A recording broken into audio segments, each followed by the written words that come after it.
Et bonsoir. Salut. Comment ça va depuis 24 heures, les gars? Je suis entre l'excitation et la dépression. Manuel, Oui, bonsoir. bonsoir. Comment ça va depuis qu'on sait qu'on va tous peut-être devenir accro à l'ordinateur spatial? Très bien, j'ai hâte. C'est dans longtemps, hein. Dans longtemps, c'est relatif. C'est dans longtemps, parce que pour mettre un contexte, donc Apple vient de présenter son casque de réalité mixte, donc qui fait à la fois de la réalité virtuelle et de la réalité augmentée.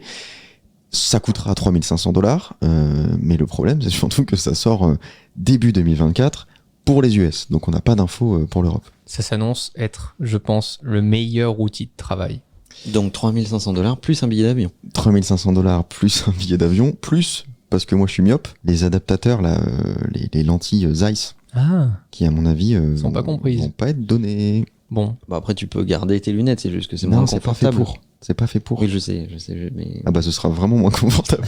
disons qu'on va repérer si t'as mis ton casque au bureau. En fait. Je crois que c'est pour ça T'auras que tu des me disais traces. qu'il fallait que j'ai des lentilles. Oui. Écoute-moi bien, jamais de la vie. Bah si, ça en fait, Jamais. Léo a J'ai une une phobie d'avoir un truc bloqué dans l'œil ou de pas pouvoir Il a le... pas qu'une phobie. Hein. Non, Et pas bloqué que là, d'ailleurs. non. On peut reparler du casque. Oui. Non, mais ce qui est fou, c'est que tu viens de dire réalité mixte avec la réalité augmentée, réalité virtuelle, mais c'est quand même pas la première fois qu'on en entend parler. Meta a fait son rachat au départ de l'Oculus pour donner là le MetaQuest Pro 2 d'ailleurs, qui est le casque de réalité virtuelle le plus puissant du marché, Qui était. voilà, jusqu'en janvier 2024, en tout cas aux US. Et là, tout comme vous, j'ai l'impression d'avoir assisté, et je pense que j'ai assisté, à une révolution. Alors Est-ce que tu peux faire un petit résumé Ouais, j'allais dire. pour ceux qui n'ont pas trop suivi. Pour que les gens Bien sûr. visualisent un peu. En gros, vous enfilez un casque et Ça vous m'a fait avez peur. devant vous, dans votre espace, c'est-à-dire qu'il y a plein de caméras, donc vous voyez toujours votre pièce, mais devant vous, vous avez des fenêtres qui s'affichent avec des applications. Ça peut être vos messages, ça peut être Safari avec une vidéo YouTube, ça peut être une application de productivité, et vous pouvez interagir avec en pinçant vos doigts et en regardant. Il y a un tracking de l'œil qui est fait pour en gros déplacer votre souris, on va dire. Si vous regardez en haut à gauche et qu'il y a l'application YouTube, vous cliquez avec vos doigts. Naturellement, en fait, il n'y a pas de manette, il Enfin, n'y a tu pas pinces de tes doigts, contrôleur. en fait. Tu pinces tes doigts dans le vide. D'ailleurs, t'as pas besoin d'avoir ta main levée. Hein, elle peut reposer sur ta jambe. Tu passes ton doigt et ça clique sur l'application. Et juste donc, parce tu que tu as navigues regardé comme ça. l'application... Juste parce que tu l'as regardé. Il y a un suivi de l'œil, ça c'est ta souris. Et puis après, avec tes mains, soit tu slides en levant deux doigts, soit tu cliques dans le vent. Dites-moi si je me trompe, mais j'ai l'impression qu'en misant tout, encore une fois, sur l'expérience utilisateur, c'est là où ils réinventent un marché. Parce que j'ai testé avec l'Oculus notamment, il y a déjà ça quelques temps, le fait de pouvoir dupliquer l'écran de mon Mac avec une application que j'avais installée sur mon Mac. Je dupliquais l'écran dans le casque de réalité virtuelle pour utiliser mon environnement de travail dans un autre environnement. Je me retrouvais dans un appartement virtuel, j'en sais rien, à la plage, et puis j'avais mon ordinateur qui reflétait la même image en temps réel dans le casque. Ultra chiant, parce que du coup, tu vois pas ce que tu tapes au clavier, tu ne vois pas tes mains et ta gestuelle en même temps. J'ai l'impression qu'ils ont réinventé un truc, quoi. Je pense surtout qu'ils ont fait un choix. Et comme d'habitude, on disait mais quand est-ce qu'Apple va arriver là-dessus, etc., etc. Et ils ont pris le temps de réfléchir. Ouais. Moi, le choix que j'adore dans le produit qu'ils proposent, c'est justement qu'ils ne sont pas allés dans la réalité virtuelle. En fait, ils permettent à l'utilisateur de doser la quantité de virtualité qu'il veut.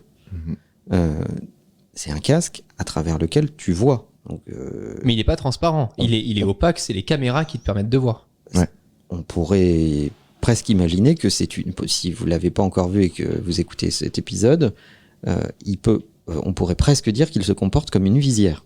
Ouais, clairement. Donc tu vois à travers, tu vois ta pièce, tu définis la quantité de doses virtuelles que tu veux. Donc est-ce que tu veux tes SMS en haut à droite, tout en regardant ta belle-mère à gauche Est-ce que tu veux faire disparaître ta belle-mère et te mettre dans un monde immersif avec une image autour de toi? Tu peux choisir de te mettre dans une scène en pleine forêt et tu définis à quel point c'est immersif. T'as une couronne qui se tourne sur le côté pour mettre juste devant toi une petite forêt, ou alors vraiment pour t'immerger complètement dedans, et là même si tu regardes derrière toi, t'es toujours dans la forêt. La même que sur les AirPods Max. La Digital Crown. Exactement. Et ça a été Enfin, moi, encore, je suis amoureux de toutes les sensations de toucher sur ces produits-là. On l'a vu dans la conférence, ils te font ressentir chaque bruit, chaque clic. Tu sens que le produit a été travaillé, mais... Moi, il y a un truc que j'ai pas bien capté, parce que je vois l'application génialissime en avion. Ouais. C'est-à-dire que bah là, tu t'en fous de la taille de l'écran en face de toi, en fait. C'est Puisque incroyable. tu mets ton casque sur les yeux, t'es immergé dans ton film, en fait. Tu peux même définir, si tu vois ton film dans une fenêtre en face de toi, et tout autour, tu te mets dans un paysage, en fait. C'est l'autonomie qui restera en suspens. Ouais, il y a l'histoire de la batterie externe, puisqu'ils ont choisi de ne pas mettre le poids de la batterie dans le casque, mais de te le déporter dans ta poche. Autonomie de 2 heures. En revanche, vous pouvez brancher la batterie sur secteur pour avoir là une autonomie illimitée. Ok. Mais ce que j'ai pas bien compris, c'est le son. T'as des speakers au niveau de l'oreille. Ouais, Juste sur les au-dessus. tempes. Ouais. Un peu. Mais du coup, l'application dans un avion, du coup, bah, t'as pas de réduction de bruit, quoi. Tu mets tes Tu les AirPods. connectes aux AirPods. Ah, donc tu rajoutes tes AirPods Ouais. par-dessus, en fait. Alors, je conseille plus les AirPods que les AirPods Max qui vont encore rajouter du poids. T'imagines. Parce qu'au ça bout va d'un faire moment, un on peu va faire lourd. de la muscu pour le coup, en fait. Mais juste les AirPods, ça fonctionne. Il y a Ouais, eu c'est une pas image là mal. qui était sur Twitter avec une personne où on l'imaginait avec le Apple Vision Pro plus le Dyson Zone avec le masque devant. Tu te dis, tu ressembles plus à rien là. Moi, dans l'avion, je préviens, en 2024, je ressemble à ça. Hein. On ne voit plus 1 centimètre de ma peau. Bah, il y a des gens que ça peut arranger. Hein. C'est-à-dire Bah, Qu'est-ce que tu veux dire par là, Manuel Je veux dire que... Par des gens, tu entends qui Des gens moches. Ouais. Voilà. Précise ta pensée. Très, très pratique, cette quantité de device qui vient de se greffer sur le visage des gens. C'est pas visé. Non. D'accord. Il y a un truc sur lequel il se différencie vraiment, c'est que jusqu'ici, tous les casques avaient ce rendu un peu bizarre et cette barrière sociale qui fait que quand tu portes un casque, comme c'est opaque, bah en fait, on voit pas ce que tu fais, on voit pas si tu vois l'extérieur, on voit pas tes yeux, en fait, on voit juste un casque noir ou un casque blanc. Ouais. Là, dans le prix, ils pouvaient l'inclure. Il y a très peu de casques qui peuvent faire ça, et même technologiquement, c'est assez impressionnant. De l'extérieur, on voit tes yeux. On voit pas vraiment tes yeux parce qu'on l'a dit, c'est opaque. Mais en fait, ils ont mis un écran, une sorte d'écran OLED, C'est incroyable. avec une représentation de tes yeux en temps réel. Parce qu'il y a plein de trackers à l'intérieur du casque qui forcément surveillent tes yeux pour savoir où tu regardes. On dirait que t'es un peu dans un aquarium quand tu regardes la C'est Terre. un peu étrange.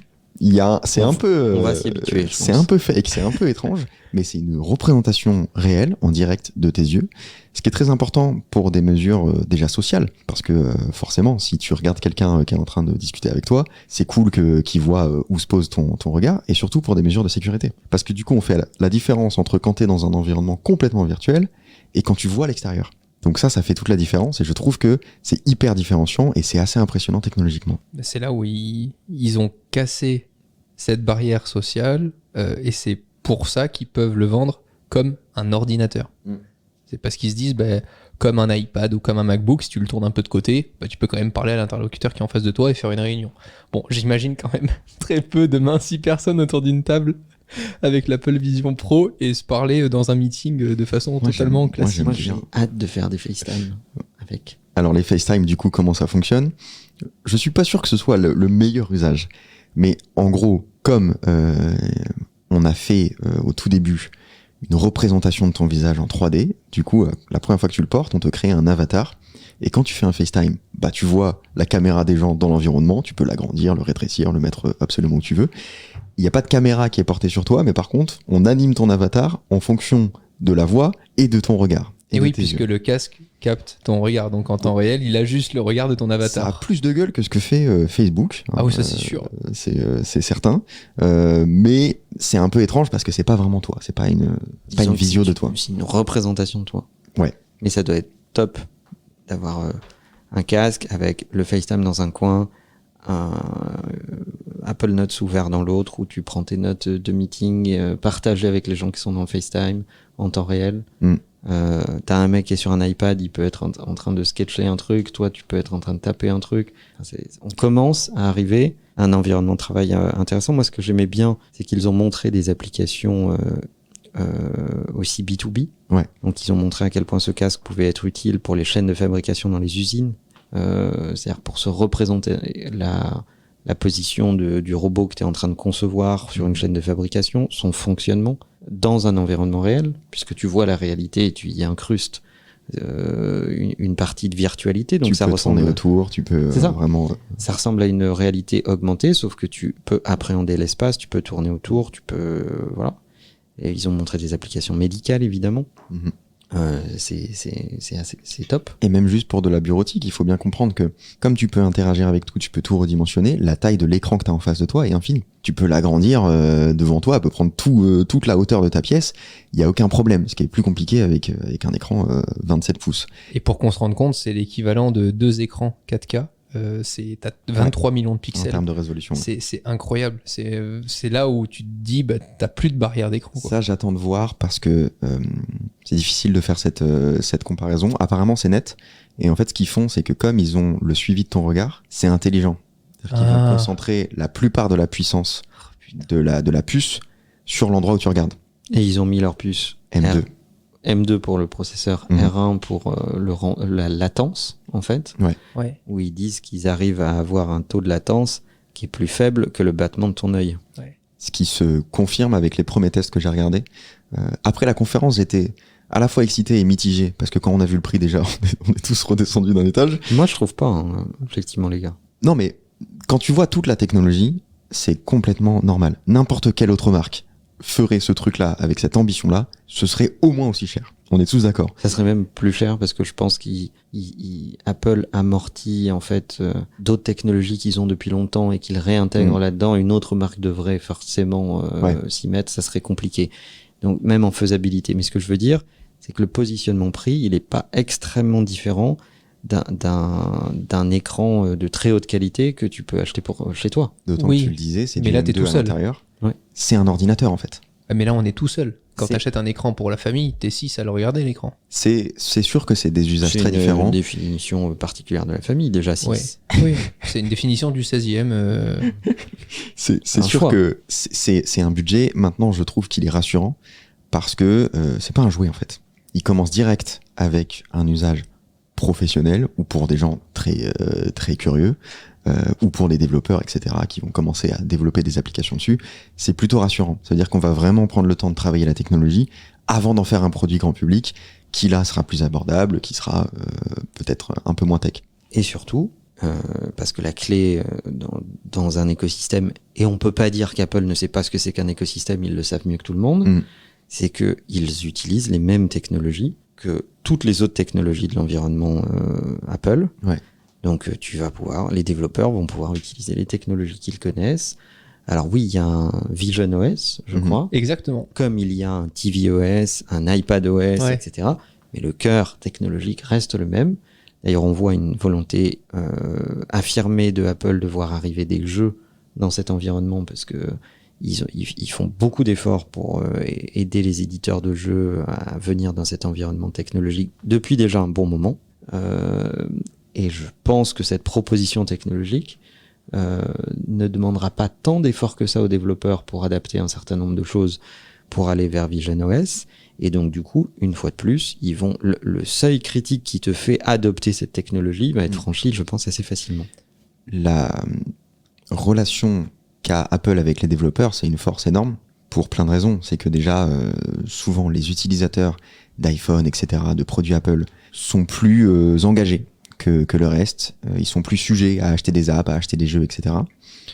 Souvent, pour les développeurs, c'est plus facile de développer pour Apple, Manuel, tu le disais, et ils sont plus représentés simplement par la marque. Là, ils vont avoir jusqu'à début 2024 pour commencer à développer des trucs. C'est-à-dire qu'il y en a qui vont recevoir des kits de développement avec le casque, etc. Donc pour l'instant, on a vu quelques features qui sont assez basiques, mais encore une fois, c'est plutôt rassurant parce que ça veut dire qu'ils ont pris le temps de faire de vrais usages, de pas vouloir nous en mettre plein la gueule avec des trucs qui sortiront jamais, qui seront jamais prêts, etc. D'ici 2024, il va y avoir des développeurs qui vont travailler dessus et ça va être effectivement assez impressionnant. Toi, tu dis feature. Ouais. Feature. Feature Est-ce qu'une feature ratée, c'est une conne feature? C'est une feature. Ok. Les gars, moi, il y a un truc sur lequel je suis quand même plus perplexe, c'est le positionnement prix avec ce que moi je retiens de cette partie de ces annonces. Je retiens plus le CEO de Walt Disney qui vient. Ça t'a marqué, hein. Ben ouais, mais parce qu'en même temps, bon, je suis un gros fan Romain, de il a Disney. vu Mickey. Mais évidemment, mais Ouais. ce que je trouve, ils ont quand même accordé, tu vois tu me l'as dit tout à l'heure, on en a parlé, je te disais, on voit quand même le père de famille, on voit quand même, oui, qui travaille, ok, mais on voit aussi des usages où à un moment, t'es dans un vaisseau Star Wars pour regarder ton film Star Wars, il y a quand même eu beaucoup, je trouve, de démos grand public. Et c'est là où je me suis dit, moi je suis intimement convaincu de l'usage B2B. Évidemment, moi dans mon utilisation, je vais vous poser après la question de comment est-ce que vous utiliseriez le plus du coup ce produit-là, etc. Mais j'ai eu du mal à comprendre au départ le positionnement de disant 3500$. Ok, je te rejoins. C'est moins même qu'une télé pour cette résolution-là, mais une télé, tu l'utilises à plusieurs en même temps. Et là, j'ai vu beaucoup d'usages grand public. Ce qui te gêne, c'est qu'on mette du grand public alors que c'est un produit qui est très cher, qui est destiné à des... Ouais. En fait, c'est très simple. C'est une conférence développeur. Oui. Ce que tu veux montrer, c'est de dire aux développeurs qu'il faut qu'ils passent du temps à développer leur solution pour ce casque-là. Sauf que si tu le fais passer pour un produit niche qui atteindra jamais le grand public, ouais, les développeurs se disent je vais pas développer pour 10 architectes. Ils vont jamais investir autant d'argent et de temps pour développer leur truc. Là, tu leur montres que tu vas avoir Disney+, que tu vas avoir des jeux, etc. Ils vont se dire, pour l'instant, je le développe pour un produit qui est assez inaccessible, il y aura que les professionnels, etc. Mais très bientôt, il y aura un Vision qui sera pas pro. Et je Attends, c'est intéressant ça. Évidemment, bien sûr. Évidemment.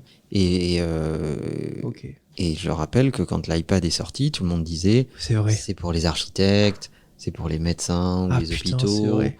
etc. Mais il n'y aura pas de qu'est-ce qu'ils ont à foutre avec une tablette. Vous êtes chiants les gars, à chaque fois vous me retournez le cerveau. Mais t'es obligé de montrer que c'est un produit qui est destiné à l'avenir à être grand public. Pourquoi est-ce qu'il faut démarrer par là, par le B2B souvent? Est-ce que ça aide plus? Est-ce que ça te permet de faire des choses plus grands pour après revoir la gamme, mais plutôt de haut en bas plutôt que de bas en haut? C'est toujours plus facile de baisser le prix que de l'augmenter?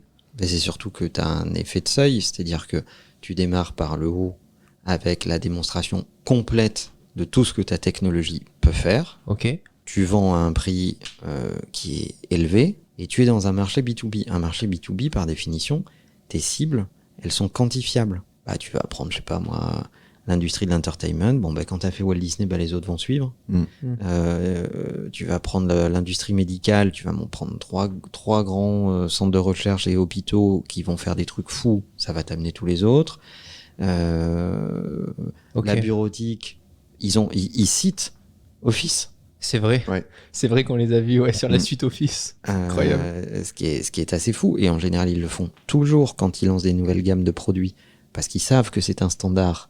Et donc, ils t'intègrent l'environnement standard de travail. Et donc, tu es dans un environnement où tu vas pouvoir percer, avoir du volume et de la valeur. Ok. Et après, tu vas redescendre vers le grand public et tu vas enlever des features dont ils n'ont pas besoin, voire il y a des features que tu auras amortis par le B2B et que tu pourras sérialiser dans le B2C en baissant tes coûts de fabrication. Parce que tu augmentes la production. C'est toujours une pyramide qui descend. Quand un fabricant de téléviseurs commence à proposer de la 8K, tu sais très bien que ce sera d'abord sur des produits ultra haut de gamme. Tu regardes la stratégie de Tesla, c'était d'abord d'aller chercher des célébrités, des gens qui ont les moyens, etc. Et ensuite, tu commences à proposer des modèles Y, des trucs un petit peu moins chers. L'Apple Watch, c'est la stratégie qu'ils ont adoptée. C'est rigolo parce que si je fais le parallèle avec l'industrie de l'automobile de luxe, Ferrari, Lamborghini, ils font l'inverse. Ils te sortent d'abord première Lamborghini SUV de la gamme, ensuite ils te prennent un Roadster, et après parce ils qu'il n'y a augmentent. pas d'innovation fondamentale. Ok. Il n'y a que de l'innovation itérative. Ok. Tu vois, c'est pas un grand secret, moi j'adore Aston Martin. Ouais. La DB12 vient de sortir, super. Est-ce qu'elle est très différente d'une Superleggera ou autre? Bah oui, le design n'est pas tout à fait le même. Oui, ils ont touché, ils l'ont lifté. Oui, il doit y avoir un ou deux trucs de plus. Mais enfin, il n'y a rien de révolutionnaire. Là, ils créent un truc qui est révolutionnaire. Donc c'est une nouvelle catégorie. Ok. Le mec, il va faire les taxis volants à Séoul. Ils sont en train de construire l'aéroport de taxis volants à côté de l'aéroport dans lequel tu atterris en venant de Paris. Et pour rejoindre le centre de Séoul, tu prendras juste un petit hub, tu fais une station de métro, tu rentres dans un taxi volant, t'es dans Séoul, cœur de ville, et ça te prend pas 1 heure de voiture. Ils sont en train de le faire en ce moment. Donc là, tu crées un nouveau marché. Tu crées un nouveau marché. Quel est le prix du taxi volant et du service qui va avec, etc. Tu le crées, tu sûr. l'inventes, tu le définis. Donc, dans l'automobile, c'est différent. L'automobile que tu cites, elle s'apparente à l'industrie du luxe. On te vend de l'appartenance à une petite catégorie de personnes qui peuvent se le payer. D'accord. On ne te vend pas une innovation fondamentale. Pour que les gens se rendent bien compte, j'ai regardé quelques tests. C'est ce que je disais tout à l'heure. Après la conférence, j'étais mitigé parce que hyper hypé. Mais il y a un truc qui m'a frappé quand même, c'est qu'on voit jamais personne le porter. À part les pubs, Ouais, Tim Cook a jamais porté le casque. c'est vrai. Même derrière, Il n'y a pas eu de démo en live. Il a des lunettes. il a des lunettes, c'est peut-être pour ça.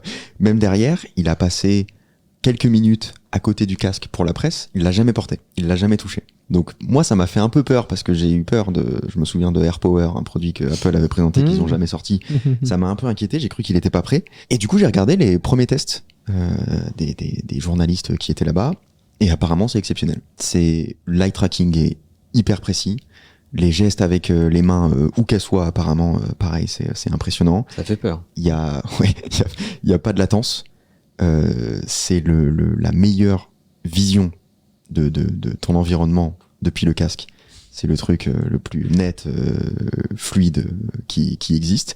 Donc apparemment, c'est déjà le meilleur casque de réalité mixte qui soit sorti. Maintenant que c'est dit, est-ce que vous voyez demain venir au travail et bosser là-dessus? Ah, mais moi, les gars, je dis merci Apple, hein, parce que tous mes meetings avec vous, je mets un casque.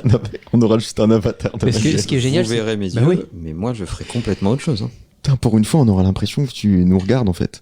Et que tu t'intéresses au call. Mais je trouve ça cool parce qu'il y aura plus C'est de exactement trucs ça. d'apparence. Ça me fait toujours chier en call de me dire je sais pas quoi faire, là machin, j'ai mon truc, machin. Je trouve ça trop bien. Moi, c'est ma limite. Hein. Moi, Ah ouais moi, je pense que je vais. Ah non, moi, je vais continuer à faire des FaceTime normaux. Ok. Bon, tu peux faire un FaceTime avec ton casque, et il y aura une représentation de toi. Super. C'est quoi que vous rêvez de faire là? Vous l'avez maintenant? Vous faites quoi en premier? Je mets un film. Ah ouais? Je mets un film. Je me mets une petite scène. Je m'immerge complètement dans une forêt, un truc comme ça. Je me mets un film d'horreur avec un écran géant. Il adore les films d'horreur, Léo, il faut le dire. Exceptionnel. On partage une Ok. bibliothèque de films Exceptionnel. ensemble. C'est assez taré. Ah ouais, non. À chaque fois que je vais regarder les films qu'il ajoute, je fais putain, mais je vais toujours pas dormir de la nuit Mais si je regarde ça. Tu sais encore. que Moi, même... je veux regarder Netflix dans mon casque. Bah ouais, non mais t'as raison. Ah, on a le droit de le dire, je sais pas, j'allais pas le dire. Bah, j'ai fait une vidéo dessus. Hein, donc, Oui, je sais, mais t'as le droit de le dire. j'allais pas en rajouter une couche. Et d'ailleurs... Mais il regarde pas tes vidéos. Il Ouais, ose pas te le dire. C'est vrai, je le sais. Ah, une vidéo de moi en fait. D'ailleurs, l'exemple dans l'avion, moi je le ferais. Hein. Je prendrais mon casque dans l'avion. Ah, mais moi, ferais c'est un film sûr. Ah Incroyable. ouais, bien sûr. Et vous? Moi, j'ai quand même hâte de le mettre pour bosser. Ouais. L'essentiel de mon boulot, c'est quand même de discuter avec des gens. Mhm. Je passe énormément de temps dans des calls et à envoyer des emails. C'est une autre configuration de travail qui m'intéresse. Vous imaginez un bureau sans écran, sans ordi, alors juste le casque posé? C'est ce que j'allais dire. Du coup, t'as un iMac sur ton bureau, Manuel. Tu l'enlèves? Est-ce que tu l'enlèves et Non. tu t'imagines avec juste le casque? Non, c'est une autre config de travail. Ah, ok. Et d'ailleurs, eux-mêmes, dans la conf, montrent la combinaison avec Continuity, je crois. Ça, c'est ouf. Je sais pas si c'est vraiment cette technologie ou pas, Ouais, mais je crois que c'est ça. mais il me semble que oui. Parce que c'était la première question que je me suis posée quand j'ai commencé à voir le casque pendant la conf. Je me suis dit, mais qu'est-ce qui se passe? Tu regardes ton Mac Mhm. avec le casque. Mhm. Et c'est vachement intéressant. Tu peux en parler, Léo. Bah en fait, du coup, Ils l'ont prévu. t'auras toujours ton écran qui sera là, mais tu pourras connecter ton casque avec ton écran pour avoir l'interface de ton Mac, pareil, sur un écran en réalité augmentée, Dans ton casque. dans ton casque, que tu pourras mettre sur la droite de ton iMac pour avoir un écran étirable à l'infini avec lequel tu peux interagir, et tu pourras taper avec ton vrai clavier. Ouais, ça c'est. Mais je suis impatient, pareil, d'être un peu en mode de boulot, créa, configuré. Moi, j'avais une première question, c'était est-ce que je pourrais faire un Twitch avec ce produit? Ouais, là je pense que tu vas Comment devoir est-ce que attendre un peu. mais- t'imagines, je partage ma propre image en avatar avec le fond vert et du coup t'as mon écran qui est enregistré. Le vrai truc que je veux tester, parce que vous savez que j'adore l'ambiance un peu olfactive avec la bougie, l'ambiance avec la musique. Je suis impatient de me mettre dans un autre contexte, dans une forêt, devant une plage. Tu vois, et je me dis putain, juste avec une fenêtre d'ouverte, est-ce que ça sera assez bien fait pour me captiver au point que j'y crois? Je pense que Voilà, c'est vraiment ça que j'ai eu comme Moi, j'ai mauvaise expérience avec l'Oculus, quoi. J'avais pas J'ai réussi à hâte ça. d'être à la plage avec mon casque ouais. et de me mettre dans une forêt. Non, tu prends une photo de ton bureau. Ouais. Ça serait génial. Il y a une batterie, tu peux être sur un transat. Hein. Ah bah oui, Ouais, bien sûr. 2 heures, mais oui, tu peux. Ça tu suffit, peux être Ça sur- suffit, on fait des choses en tu fait. peux être sur un transat. J'avoue que je suis Léo, il bouillonne. je suis hyper hypé. C'est trop loin 2024 et j'habite pas aux États-Unis. Non, mais ça, c'est pas un problème. Mais il faut laisser le temps pour que Non. les développeurs, ils développent Non. des trucs, etc. Non, je Non. trouve que timing parfait, annonce parfaite. C'est maintenant qu'il fallait annoncer. Ah ouais. Ils ont laissé les autres se planter. On pense à Meta. Bon courage. Voilà. Moi, je suis pas d'accord avec vous là-dessus. Je pense que c'est une aubaine pour eux. C'est une aubaine parce que les gens, en général, Apple montre la voie. Les gens se disent, ah, c'est pas trop con comme technologie. Ça donne un peu envie. qu'il y a de moins j'ai cher pas les moyens pour acheter un casque à Ouais. 3500 balles en fait. Ah, le Quest, oh bah ça a l'air intéressant alors que ça existe depuis des années. Moi j'en ai un, je sais que Romain t'en as un aussi. Je l'utilise pas souvent, mais à Plus, chaque moi, fois que ouais. j'utilise, c'est une super Ouais, expérience. c'est cool. Et j'ai envie de le faire tester à tout le monde. Donc je pense que c'est une aubaine pour Meta. Et d'ailleurs, merci pour les travaux parce qu'ils ont quand même montré beaucoup de choses. Ils ont De quand même ouf. un peu montré la voie. Ils ont aussi montré ce qu'il fallait pas faire Bah, à mon et qu'Apple avis, ne fera pas. Quand tu mets le Vision Pro, et ben, tu te dis, t'as pas envie de revenir dans Minecraft. C'est oui, ça, C'est un peu ça, je pense. ça, c'est possible. Mais j'ai trop hâte. J'ai surtout hâte de voir à quel point, pour le divertissement, pour les films, etc., j'ai aucun souci là-dessus. Je pense que c'est une expérience que je vais kiffer. J'ai hâte de voir à quel point je vais bosser avec, quand même. C'est le truc sur lequel je suis moins convaincu parce que c'est une expérience que je connais pas, pour le coup. Et vraiment, si j'arrive, genre à faire du Final Cut. T'imagines ? Mais c'est là où je trouve qu'il y a eu d'autres annonces qui ont été vraiment complémentaires avec cette grosse annonce à la fin. Je pense par exemple à l'appairage beaucoup plus facile avec les AirPods pour switcher d'un device à un autre. Effectivement, si tu passes de ton iMac où tu mets ta musique et après finalement tu sélectionnes un autre contenu vidéo dans C'était ton... censé exister. Ouais, On ça n'a sait jamais tous trop que marché. ça- Non. Il y a une espèce de latence très désagréable. Ça marche, hein. Mais ce qui est chiant, c'est la latence. Tu le tentes pas en lieu public hein, quand même. Moi je me suis déjà en lieu public, tu lances ton truc, tu te dis oui c'est appairé, t'as le logo mais en fait non. Quoi, ça, tu lances quoi bah, même de la musique, quand tu lances Patrick Sébastien dans un avion c'est toujours compliqué. Oui, oui. Bah, voilà. On comprend. Bah, bientôt, tu pourras regarder le clip dans ton casque. Ah voilà. Et donc, ils vont améliorer ça. Moi, je trouve qu'il y a le reste de la conf m'a pas, Ouais, c'était pas fou. m'a pas estomaqué. Je pense qu'ils en ont gardé sous le coude pour la keynote parce que ils savaient qu'ils avaient ce gros truc à côté. Mais il y a quand même plein de tout petits trucs que je trouve très très cool dans iOS 17. Il y a des boîtes qui vont Le aussi texte, mourir pour le coup.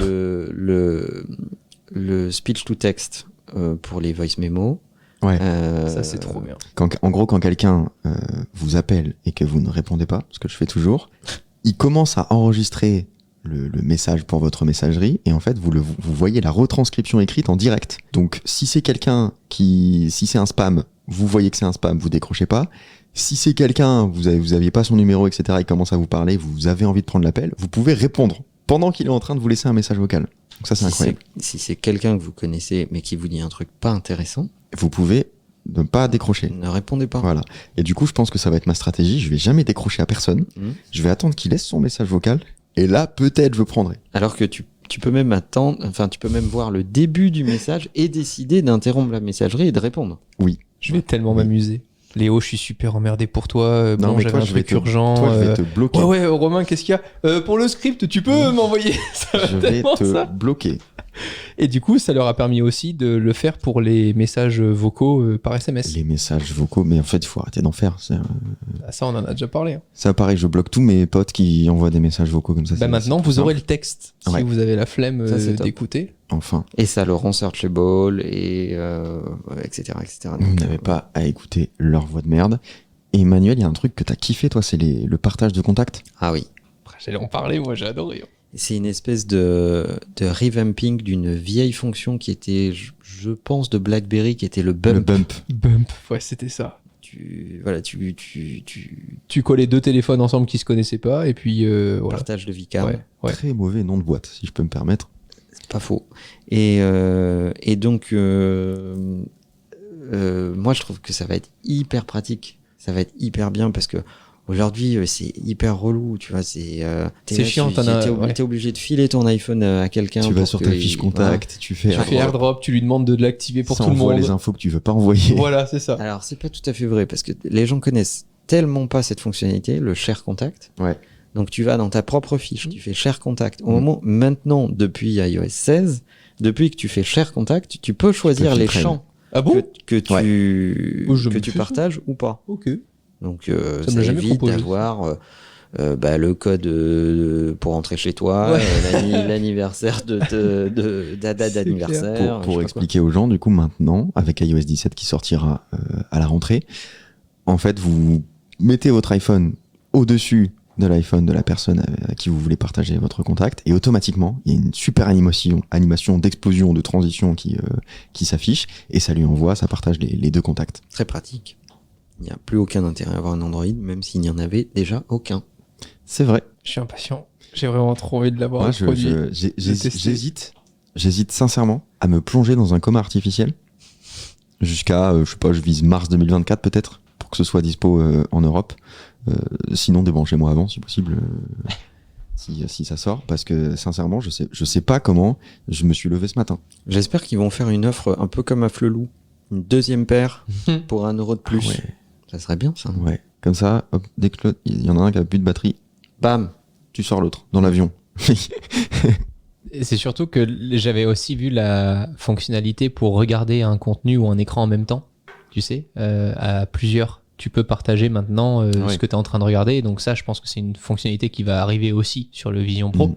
Donc tu pourras vraiment être à plusieurs avec ton Vision Pro et regarder un film. Le Share View. Ouais. Bah, parce que c'est dans iOS, tu l'as. Bien en sûr. fait. Donc si tu lances un film sur ton Vision Pro, tu peux faire un Share View avec un pote qui a aussi le Vision Pro et vous regardez le même film au même moment. Peut-être même que on est tous les deux dans l'avion. Ça va faire chez Netflix. Peut-être même Avec que le partage de. tu pourras de te compte. mettre dans une salle de cinéma et tu le verras à côté toi dans le. Ouais, dans le oh ouais, cinéma. mais c'est sûr. Tu t'assieds pas à côté de moi, c'est mort. Dans le Share View, c'est vachement bien parce que tu peux regarder un film. Je sais Ouais. pas si vous l'avez déjà fait. Ouais. Ouais. En même temps avec des En même potes temps. et avoir un FaceTime. Ouais. Bah là, ce sera un avatar du coup. Voilà. Bon, ben avant J'ai janvier, hâte de nous voir tous les trois au bureau, dans la même pièce, Avec avec, des casques. avec des casques. Mais ce qui est trop bien avec la réalité mixte, c'est que t'es pas forcément plongé dans un environnement virtuel. Tu peux être dans la pièce, c'est juste que par-dessus la réalité, tu vois des fenêtres. On savait déjà que Romain avait un pet au casque. Ouais. Ça va être C'est top. c'est une bonne fin. Salut. La bise.